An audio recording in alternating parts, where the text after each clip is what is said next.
The council chamber floated in the void between stars, a massive structure built by civilizations far older than humanity could imagine. Inside, representatives from 47 different species sat in careful arrangement, each positioned according to ancient protocols that predated most of their homeworlds. The air cycled through multiple atmospheric combinations, allowing each delegate to breathe comfortably in their designated section. But today, comfort was the last thing on anyone's mind. Ambassador Zekthar of the Valorian Empire stood at the central podium, his forearms gesturing in patterns that conveyed deep distress in his culture. His silver carapace, normally polished to a mirror shine, looked dull under the chamber's lights. He had not slept in what humans would call 72 hours. None of them had. The holographic display behind him showed the latest reports. Red dominated the star map. 70% of known space had fallen to the Crythian swarm.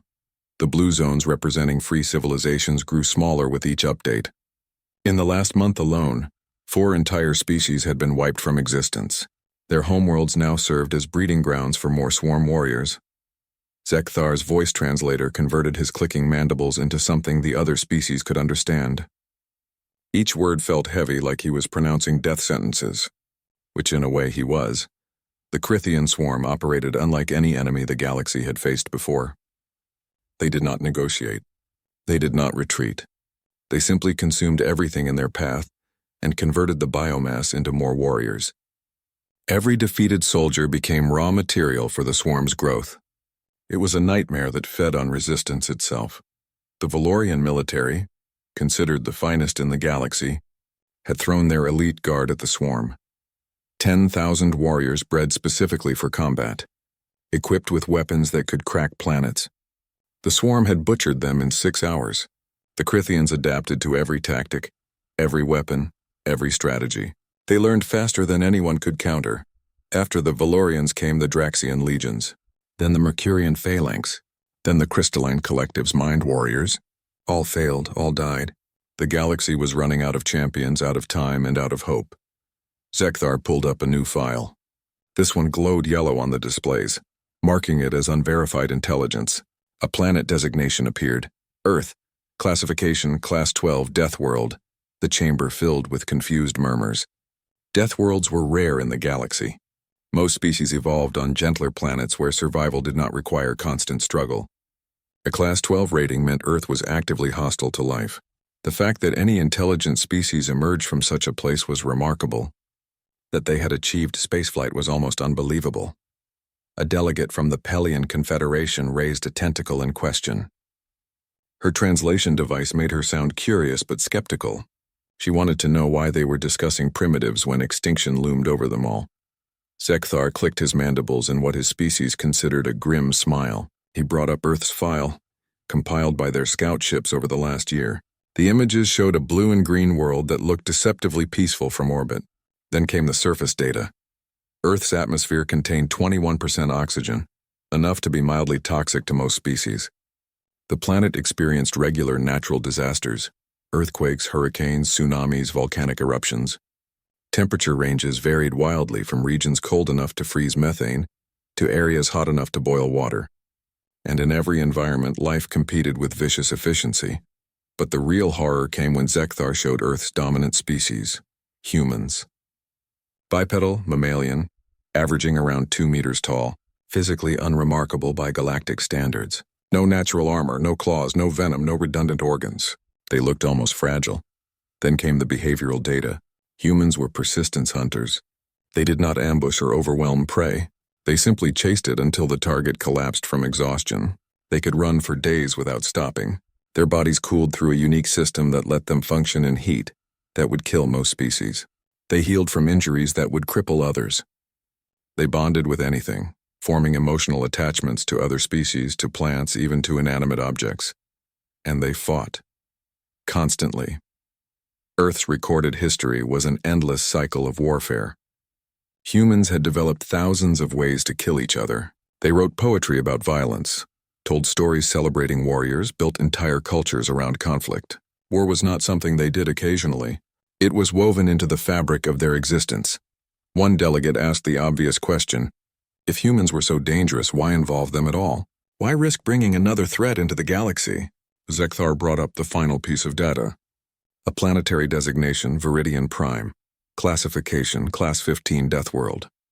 The chamber fell silent. A Class 15 rating was almost theoretical. It meant a planet so hostile that even the Crithian swarm struggled to maintain a foothold there. Viridian Prime had gravity fluctuations that could crush armor. Its atmosphere contained spores that invaded living tissue. Native predators had evolved to hunt anything that moved, with acid blood and thermal camouflage. The temperature swung from boiling to freezing within hours. The swarm had seized Viridian Prime 3 months ago, turning it into a staging ground for their next wave of attacks. Every attempt to dislodge them had failed catastrophically. The planet itself killed more soldiers than the swarm did. Zekthar explained his proposal. They would send humans to Viridian Prime, not as conquerors, but as a test.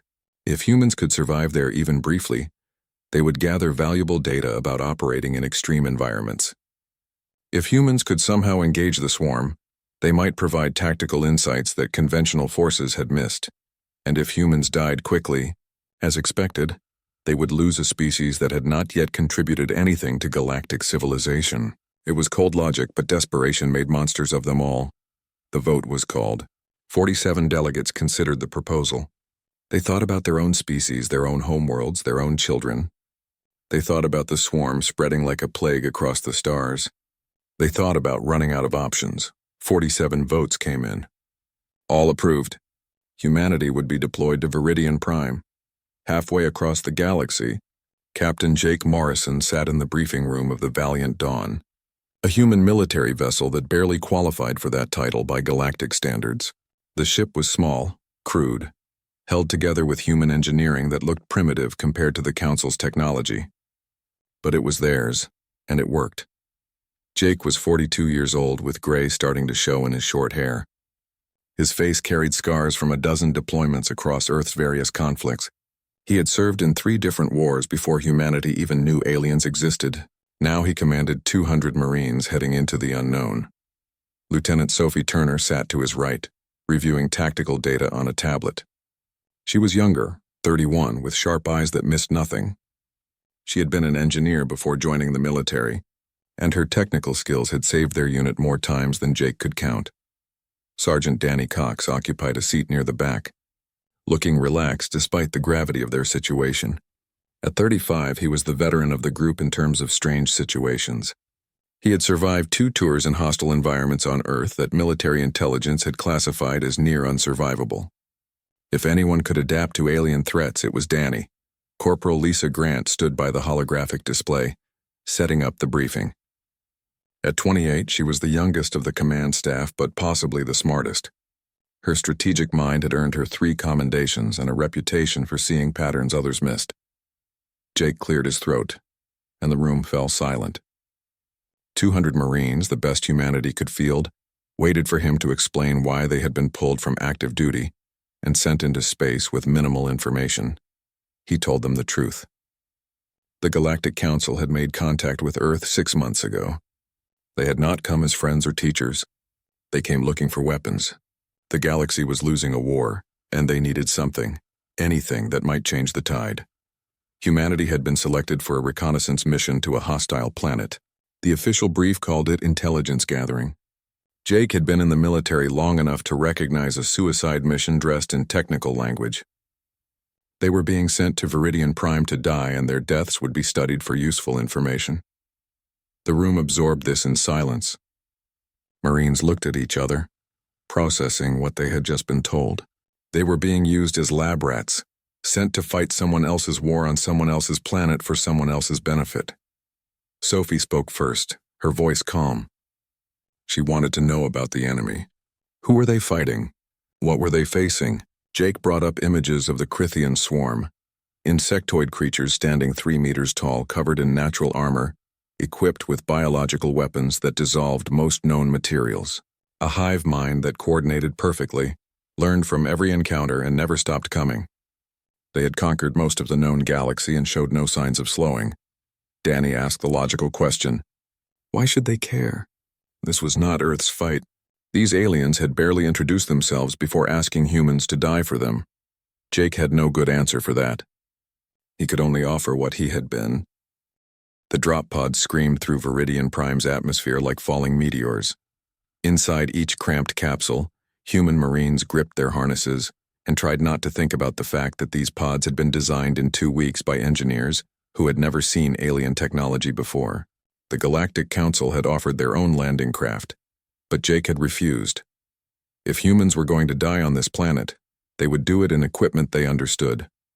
The atmospheric entry turned violent as Viridian Prime's weather patterns caught the descending pods. Lightning arced between clouds thick with chemical compounds that would be poisonous to most species. Wind shears tossed the pods like toys. Through the small viewports, Marines caught glimpses of the surface, purple vegetation that writhed like it was alive, mountains that seemed to shift position, and a sky that cycled through 3 different colors in the span of minutes. Jake's pod hit first. The impact drove the breath from his lungs despite the shock absorption system. His harness released automatically, and he kicked the door open before the pod systems could fail. He rolled out onto soil that felt wrong, under his boots, too soft in some places and too hard in others. The air tasted like metal and rotting fruit, filtered through his helmet's systems but still present. Around him, other pods slammed into the surface. Some landed intact, others did not. Jake watched Pod 17 crack open on impact with a rock, formation that had not been there on the satellite scans. The Marine inside, a young man named Peter Hughes, died before anyone could reach him. The gravity fluctuation had crushed his pod like an empty can. Sophie's pod landed 50 meters away. She emerged moving fast, already scanning the environment, with instruments that were barely functioning in Viridian Prime's magnetic interference. Her voice came through the communication network, calm despite the chaos around them. She was reading atmospheric composition, gravity variations, and temperature ranges that should not exist on the same planet. Danny's pod touched down near a cluster of the purple vegetation. The plants immediately began moving toward his pod, vine-like appendages reaching out. He exited shooting, his rifle tearing through the plant matter with standard ammunition. The vegetation recoiled, and something that might have been sap sprayed across his armor. It began eating through the outer layer immediately.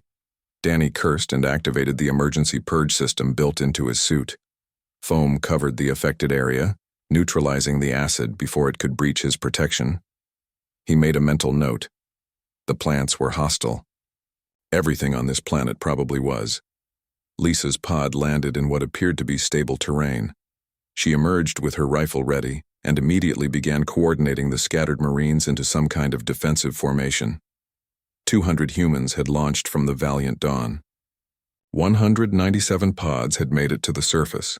3 Marines were already dead, and they had been on the planet for less than 5 minutes.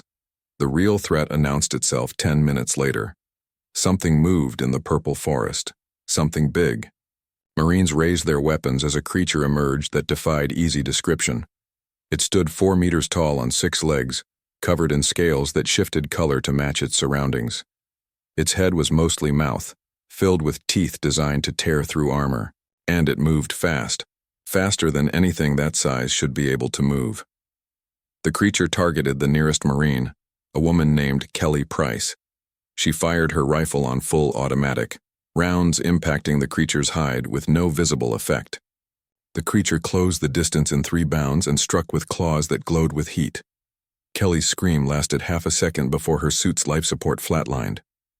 The creature began dragging her body away, clearly intending to feed. It had not counted on human pack bonding behavior. 20 Marines opened fire simultaneously. When standard rounds proved ineffective, they switched to armor-piercing, then to explosive-tipped, then to incendiary.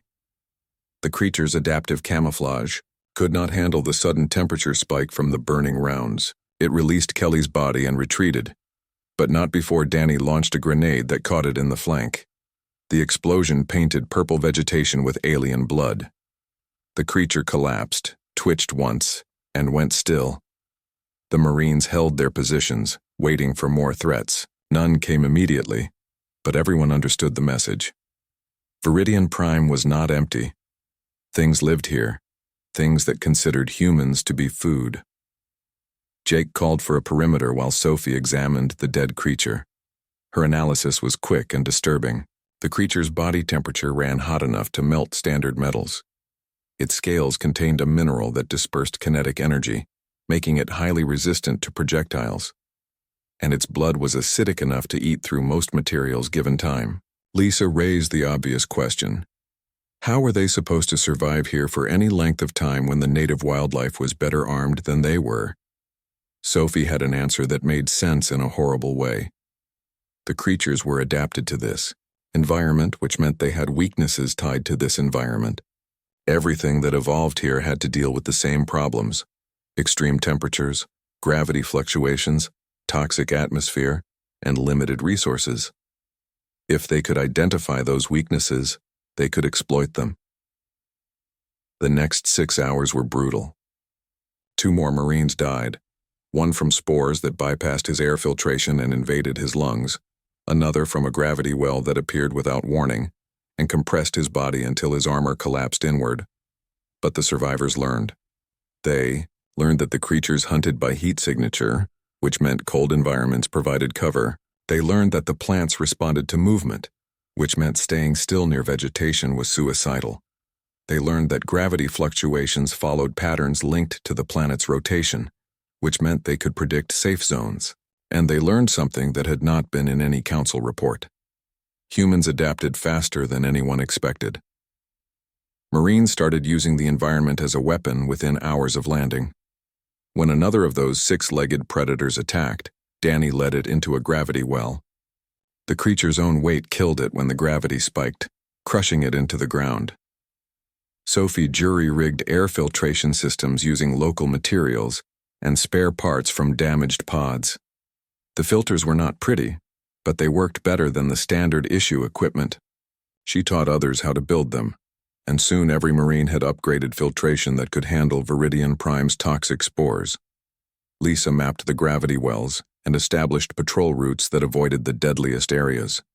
She identified defendable positions where natural rock formations provided cover from both environmental threats and hostile wildlife.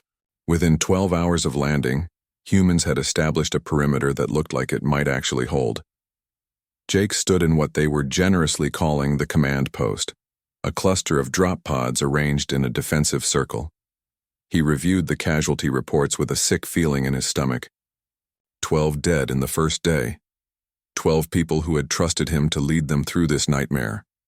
12 families back on Earth who would get letters explaining that their loved ones had died on a planet they had never heard of, fighting a war that was not their own. But they had survived the first day. That was more than anyone expected, including the Galactic Council observers who were monitoring their progress from orbit. Jake could imagine their surprise, their confusion, their growing realization that humanity was not dying according to schedule. He opened a communication channel to the orbiting vessels. The connection was poor, Viridian Prime's atmosphere interfering with signals, but it was functional. When the Council observer responded, Jake kept his message simple and professional. Ground Team Alpha reporting. Perimeter established. Casualties within acceptable parameters. Beginning reconnaissance of primary objective. Morrison out. The silence that followed was satisfying. Jake knew what they must be thinking up there in their safe, comfortable ships. Humans were not supposed to survive this. They were supposed to die quickly, provide some useful data, and disappear from the galaxy's concerns. Instead, they had turned a death sentence into a beachhead. Sophie approached with her latest findings. She had been studying the local ecosystem, trying to understand how anything survived in such a hostile environment. Her conclusion was both simple and profound. Everything on Viridian Prime was in constant competition. The plants fought each other for space. The animals fought each other for food. The very ground seemed to fight anything trying to exist on its surface. But that meant opportunity. If humans could insert themselves into that competition, if they could outcompete the native life forms, they would not just survive, they would thrive. Danny had already started implementing that strategy. He had organized hunting parties that went after the native predators before the predators could attack the camp. The first few hunts were dangerous. Marines learning through trial and error how to bring down creatures that outweighed them and came equipped with natural weapons. But humans had advantages that the native wildlife lacked. They could plan, they could coordinate, they could use tools, and most importantly, they could learn from mistakes without dying in the process, because they protected each other in ways that solitary predators never could. The Crithian swarm detected the human presence exactly 4 hours after Jake's patrol returned to camp. The hive mind processed this new information with the efficiency of a species that had conquered most of the known galaxy. Unknown organisms on Viridian Prime, small force, primitive equipment. Threat level, minimal. The swarm diverted resources accordingly. 10,000 warriors redirected from their primary objectives to eliminate what the hive mind considered a minor nuisance. The warriors moved in perfect coordination, flowing across Viridian Prime's hostile terrain like a single organism with 10,000 limbs. In orbit, the Galactic Council observers watched the swarm's movement with resignation. They had seen this pattern before. Overwhelming force deployed against opposition. Complete annihilation within hours. They began composing the official reports that would document humanity's brief and ultimately pointless sacrifice. Ambassador Zekthar watched the satellite feeds from his quarters, unable to sleep. He had voted to send these humans to their deaths. He had justified it as necessary, as the price of gathering intelligence that might save billions. But watching the swarm converge on the human position made him feel something his species rarely experienced: shame. Jake Morrison stood in the command post reviewing the same satellite data, provided by the Council observers who apparently felt guilty enough to share intelligence in real time. He studied the swarm's approach vectors, their numbers, their coordination. Any conventional military force would look at this situation and recognize it as hopeless. 10,000 against 185. Because 12 more Marines had died over the past 3 days to Viridian Prime's endless hostility. Sophie entered the command post with Lisa and Danny behind her.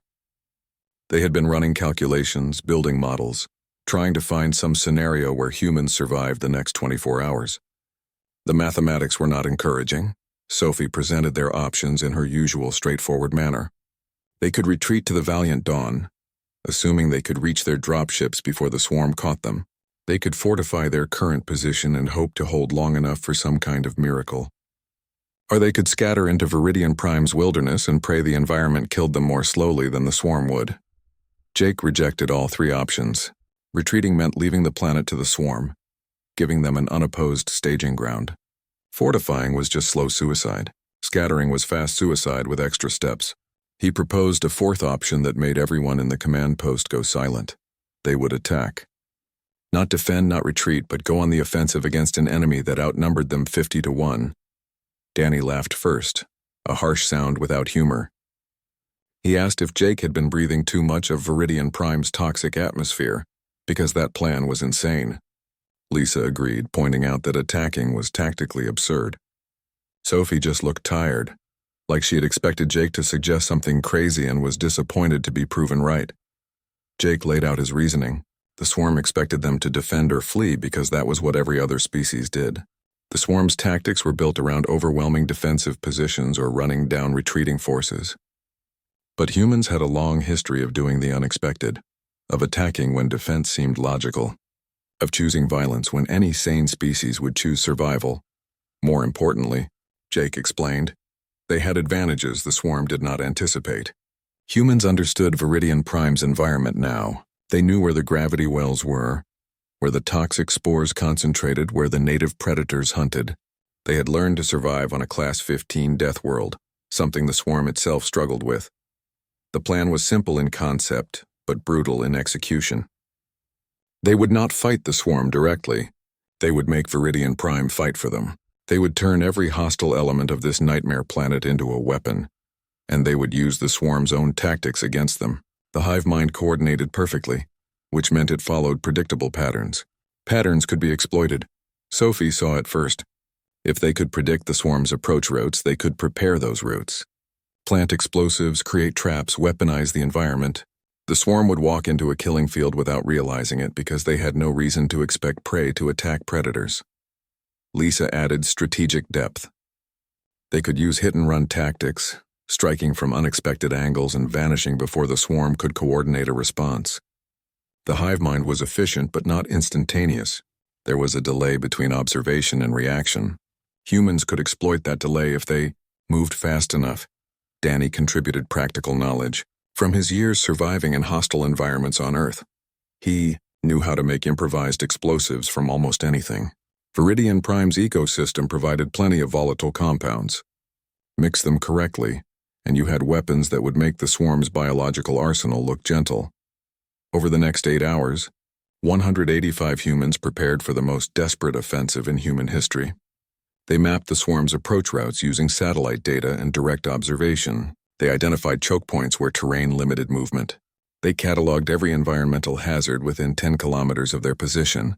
Then they went to work. Marines planted mines made from repurposed drop pod fuel cells along the main approach routes.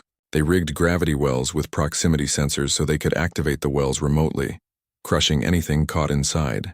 They collected toxic spores in containment vessels, creating crude chemical weapons that they distributed along likely attack vectors. Sophie led a team that weaponized the native predators. They could not control the creatures, but they could herd them. Loud noises, bright lights, and specific chemical compounds drove the predators toward areas where the swarm would pass. The predators would attack anything that moved, and the swarm would have to deal with them while also dealing with human attacks. Lisa established ambush positions using Viridian Prime's natural cover. Marines dug into rock formations, concealed themselves in vegetation that they had learned to approach safely, and created overlapping fields of fire. Each position had multiple fallback routes because the plan depended on mobility. Strike, fade, reposition, strike again.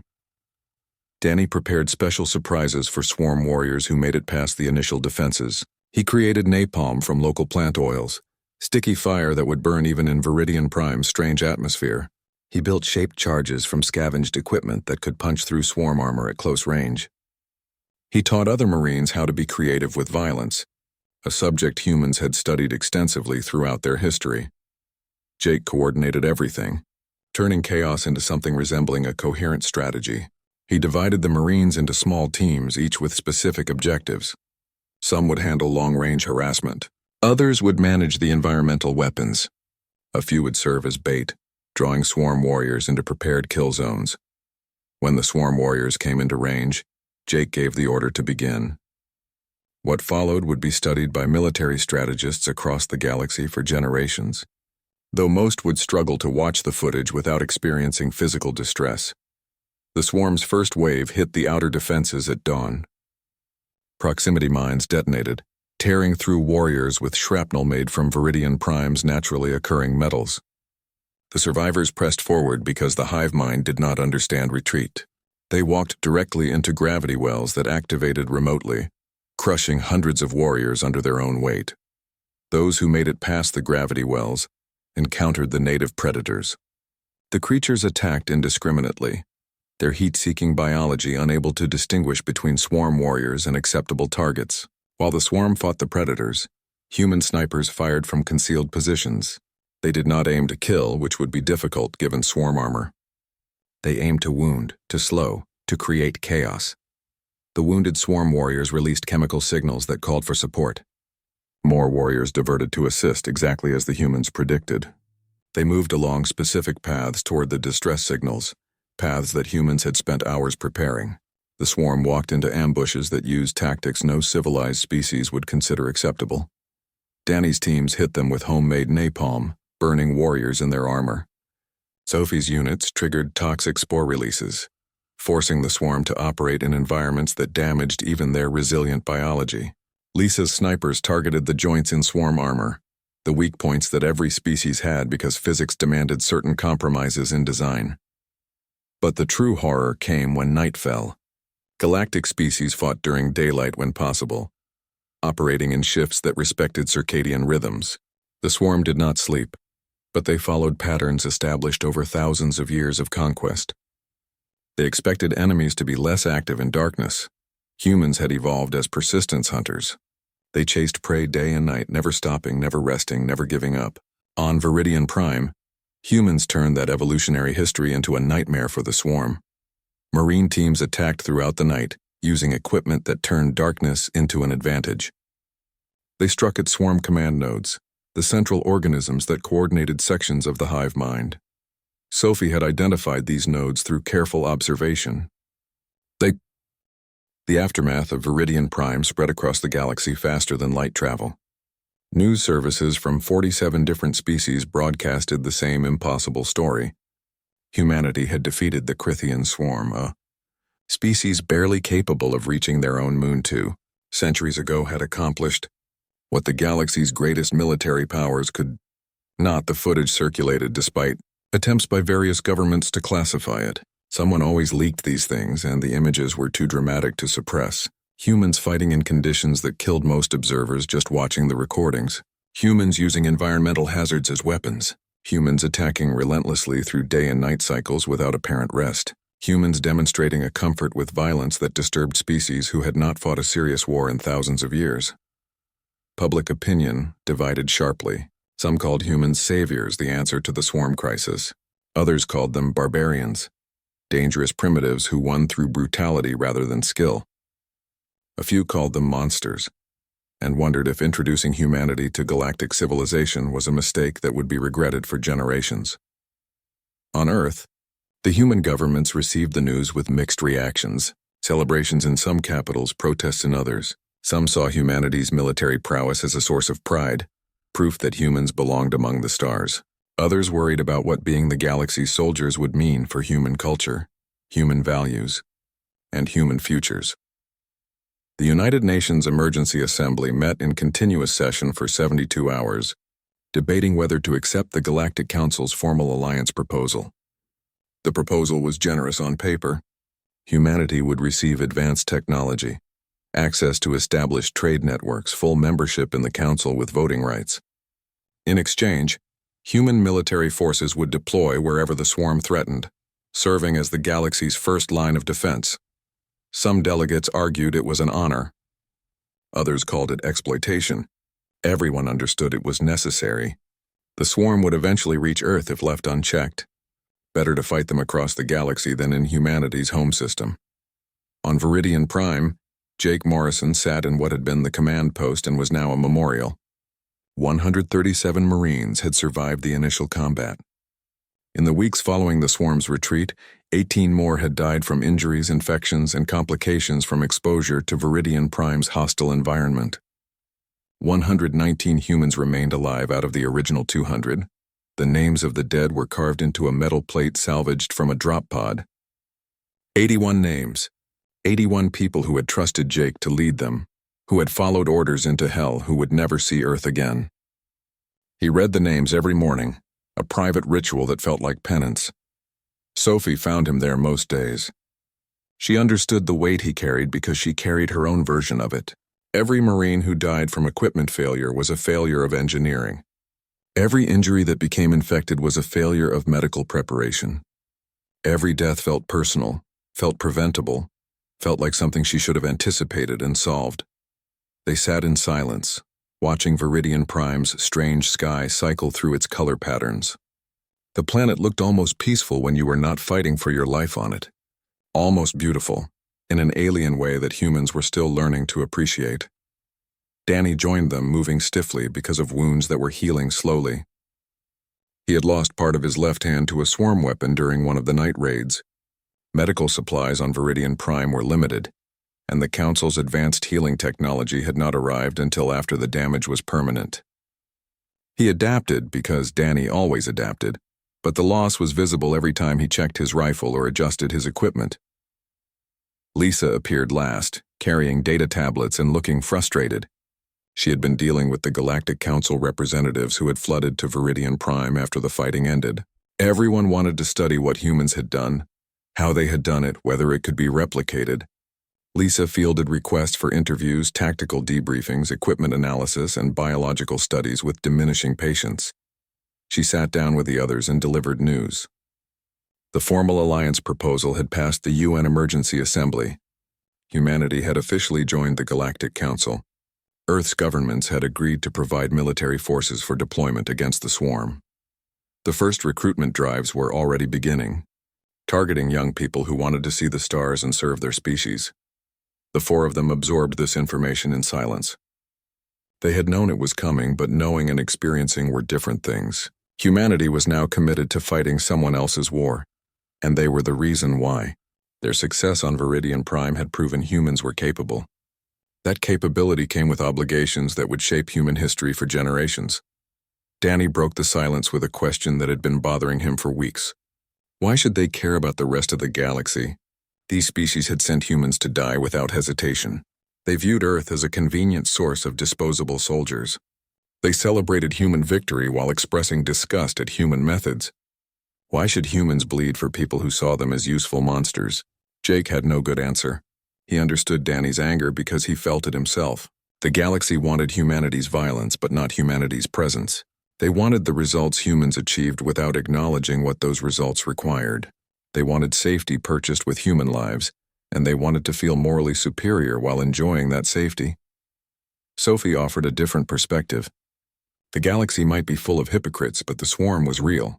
If humans did not fight, the swarm would eventually consume Earth.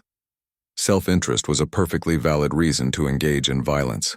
Saving the galaxy was just a side effect of saving themselves. Lisa added strategic considerations. Humanity was the newest species in galactic civilization, with no established alliances, no economic power, and no political influence. Military capability was their only currency. If they wanted a seat at the table where decisions were made, they needed to prove they were too valuable to ignore. Viridian Prime had accomplished that. Continuing to fight would cement humanity's position, but the cost worried her.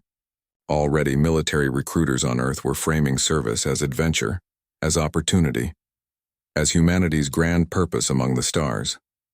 Young people were signing up without understanding what combat on Deathworlds actually meant. They saw the victory, but not the price. They heard about humanity's triumph, but not about the 81 names carved into metal plate. The Galactic Council wanted 10,000 human Marines immediately, with plans to expand to 50,000 within a year. Earth's governments had agreed, eager to establish humanity's importance and gain access to technology that would advance human civilization by centuries. Nobody asked the Marines what they thought about becoming the galaxy's professional killers. Over the following weeks, Council delegations arrived on Viridian Prime to formally thank the surviving Marines and present commendations. Ambassador Zekthar came himself, his silver carapace polished to ceremonial brightness. He spoke about bravery, sacrifice, and humanity's crucial role in the war against the swarm. Jake stood at attention during the ceremony, accepting a medal that meant nothing to him. Sophie received recognition for technical innovation. Danny got a commendation for tactical creativity. Lisa was honored for strategic planning. All of them wanted to throw their medals into Viridian Prime's toxic soil and tell the ambassador exactly what they thought of being sent to die and then being praised for surviving. Instead, they smiled politely and accepted the honors, because that was what soldiers did. They followed orders, completed missions, and accepted recognition for doing jobs that nobody else wanted. Complaining achieved nothing except marking you as difficult. After the ceremony, Zekthar requested a private conversation with Jake. They met in a prefabricated structure the Council had erected on Viridian Prime's surface, climate-controlled and comfortable in ways the Marines' camp never was. Zekthar offered refreshments that Jake declined, then got to the point. The ambassador wanted to apologize. Not officially, because governments did not apologize for difficult decisions made in desperate times. But personally, as one military leader to another, he acknowledged that the Council had sent humans to die. They had viewed humanity as expendable, a resource to be consumed in the fight against the swarm. What happened on Viridian Prime had changed that perception, but the original intent remained shameful. Jake accepted the apology without grace. He told Zekthar the truth. Humans understood being used. Earth's history was full of powerful nations using less powerful peoples as cannon fodder. Soldiers from poor regions fighting wars that benefited rich regions. Young people dying in conflicts started by old people who would never see combat. Humanity knew exactly what it meant to be expendable. What bothered Jake was not that the Council had tried to use them. It was that the Council now expected gratitude for the opportunity. They expected humans to be honored by the chance to die fighting the swarm. They expected Earth to provide an endless supply of warriors while the Rest of the galaxy watched from safe positions and judged human methods as distastefully brutal. 3 months after Viridian Prime, the Galactic Council convened for humanity's official induction ceremony. The council chamber had been prepared with great care, decorated according to traditions that predated most species' written history. Representatives from all 47 member species attended in person, a rare occurrence that demonstrated the occasion's importance. Ambassador Zekthar stood at the ceremonial podium, his prepared speech carefully crafted to emphasize unity, cooperation, and shared destiny. He spoke about how humanity's courage had provided hope in the darkest moment, how their sacrifice had turned the tide, how their membership in the council marked a new chapter in galactic history. The speech was beautiful. It was also completely disconnected from reality. In the 3 months since Viridian Prime, humanity had deployed forces to 6 additional conflict zones. Every deployment followed the same pattern. The swarm established a presence on a hostile world. Conventional forces failed to dislodge them. Human Marines arrived and proceeded to demonstrate why evolution on a Class 12 Deathworld created soldiers that made the rest of the galaxy deeply uncomfortable. The victories mounted. So did the disturbing reports. Humans using biological weapons derived from local ecosystems. Humans attacking during rest cycles when enemies were most vulnerable. Humans employing psychological warfare that left survivors traumatized. Humans demonstrating a creativity and violence that suggested they had spent their entire evolutionary history preparing for exactly this kind of warfare.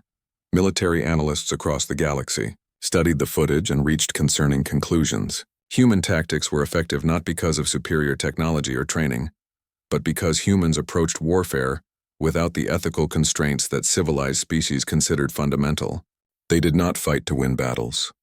They fought to destroy enemies so completely that resistance became impossible. Jake Morrison sat in the viewing section reserved for human delegates. Wearing a dress uniform that felt wrong after months of combat gear, Sophie, Danny, and Lisa sat with him, along with 20 other survivors from Viridian Prime who had been selected to represent humanity at the ceremony. They looked uncomfortable in formal clothing, like predators forced into decorative cages. Below them on the main floor, human diplomats smiled and shook hands and made small talk with representatives from species they had barely heard of 6 months ago. Earth's governments had sent their best people to navigate galactic politics, to establish humanity's position, to ensure that Earth's interests were protected in this new alliance. But the real power sat in the viewing section. The Marines who had proven what humans could do, the soldiers who would deploy wherever the swarm appeared, the warriors that the galaxy simultaneously needed and feared. Zekthar concluded his prepared speech and introduced Earth's ambassador, a career diplomat named Patricia Hunt, who had been selected for her experience navigating complex international negotiations. She approached the podium gracefully, projecting confidence and competence. Her speech emphasized humanity's commitment to peace, to cooperation, to working within established galactic frameworks. Jake listened with growing irritation. Ambassador Hunt was telling the galaxy what it wanted to hear, that humans would be grateful junior partners, that humanity understood its place as the newest species in ancient civilization, that Earth would defer to the Council's wisdom while contributing military strength to common defense. It was all political theater, necessary perhaps, but deeply dishonest. Earth's governments might want to play nice with the galactic establishment, but the reality was simpler and darker. Humanity had leverage now. They had proven themselves indispensable. The swarm continued advancing across multiple fronts, and only human forces were successfully engaging them. The galaxy needed humanity more than humanity needed the galaxy. But nobody wanted to state that truth openly, so everyone pretended that this was a partnership of equals rather than a transactional arrangement, where one side provided violence and the other side provided everything else. When Ambassador Hunt finished her speech, there was polite applause. Then came the formal voting process where humanity would be officially accepted as the 48th member of the Galactic Council. The vote was unanimous as expected. Nobody wanted to be recorded opposing humanity's membership when humans were actively dying to protect galactic civilization. But Jake noticed the body language of various delegates. The Valorian representatives sat stiffly, their carapaces darker than usual, a sign of stress in their species. The Pelian delegation kept their tentacles tightly coiled, defensive posture that suggested fear. The Draxian military advisors watched the human Marines with expressions that Jake could not interpret but suspected were not friendly. The ceremony continued with traditional rituals that were supposed to welcome new members into the galactic community. Each species offered symbolic gifts representing their culture's values. The Valorians gave a crystal that supposedly contained light from their homeworld's sun. The Pelians offered a musical instrument that produced sounds humans could barely hear. The Draxians presented a blade forged from meteoric iron, at least showing some practical thinking. When it was humanity's turn to offer a gift, Ambassador Hunt presented a golden disc containing information about Earth. Music from different cultures. Images of human achievement. Mathematical formulas demonstrating scientific knowledge. It was identical in concept to the Voyager Golden Record that humans had launched into space centuries ago, back when they still hoped to find friendly neighbors among the stars. The symbolism was clear. Humanity wanted to be accepted as civilized, as cultured, as worthy of respect beyond military utility. Whether the galaxy would grant that respect remained to be seen. After the official ceremony concluded, there was a reception where delegates could mingle informally. Jake watched Ambassador Hunt work the room with professional skill, building relationships, establishing connections, laying groundwork for future negotiations. She was good at her job, he had to admit.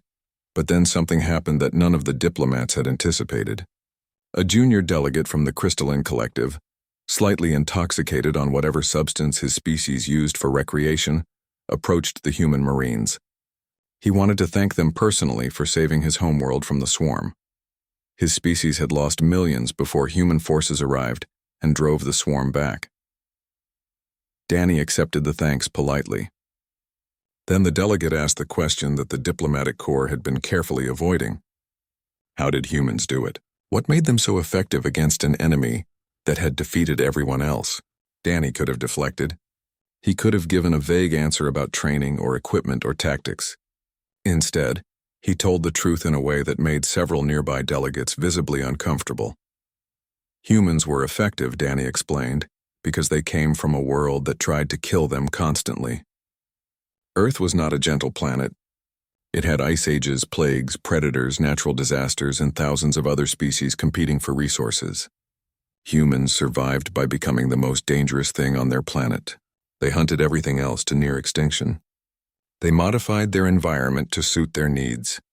They developed weapons and strategies specifically designed to kill other humans because they fought themselves more often than they fought anything else. 10,000 years of constant warfare had taught humanity lessons that the galaxy had forgotten. How to survive when survival seemed impossible. How to adapt to any environment. How to kill efficiently without remorse. Those were not nice lessons, but they were effective ones. The crystalline delegate processed this information with visible distress. He thanked Danny again more quietly and retreated to his own species delegation. Within minutes, the story spread through the reception. Humans explaining that they were good at killing because their entire evolutionary history prepared them for exactly that. Sophie watched the reactions ripple through the gathered delegates. Some looked horrified. Others looked thoughtful. A few looked like they were reconsidering whether inviting humanity into galactic civilization had been wise. She leaned close to Jake and spoke quietly.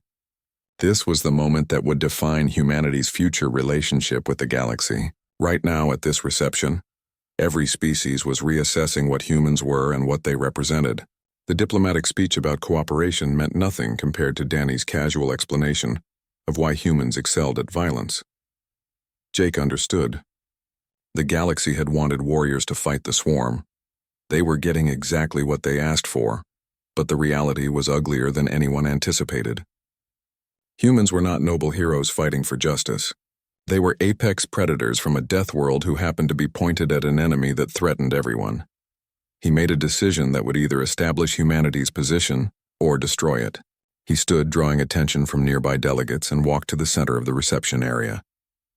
His dress uniform displayed his rank, his medals from Viridian Prime, his obvious military bearing.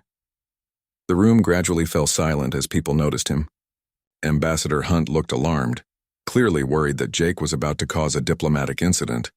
She was probably right. Jake spoke without using the translation devices, forcing the galaxies.